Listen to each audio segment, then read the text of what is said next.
ഇഡ്ഡലിക്കും ദോശയ്ക്കും പറ്റിയ ബെസ്റ്റ് കോമ്പിനേഷനാണ് കൊസുമല്ലി. ഇതിനായി വഴുതനങ്ങയും ഉരുളക്കിഴങ്ങും ഒരു 2 പിഞ്ച് മഞ്ഞൾപ്പൊടിയും ഉപ്പും വെള്ളവും ചേർത്ത് കുക്കറിൽ നന്നായി വേവിച്ചെടുക്കുക.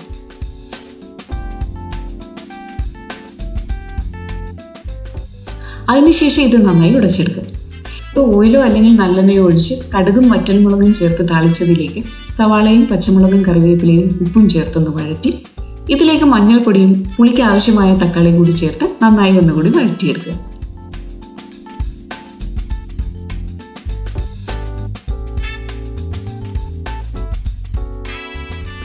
പിന്നീട് വേവിച്ചുടച്ചു വെച്ചിരിക്കുന്ന ഉരുളക്കിഴങ്ങും വഴുതനങ്ങയും ഗ്രേവിക്ക് ആവശ്യമായ വെള്ളവും കൂടി ചേർത്ത് തിളച്ചു വരുമ്പോൾ മല്ലിയില കൂടി ചേർത്ത് യോജിപ്പിച്ച് നല്ല അടിപൊളി കൊസുമല്ലി റെഡി.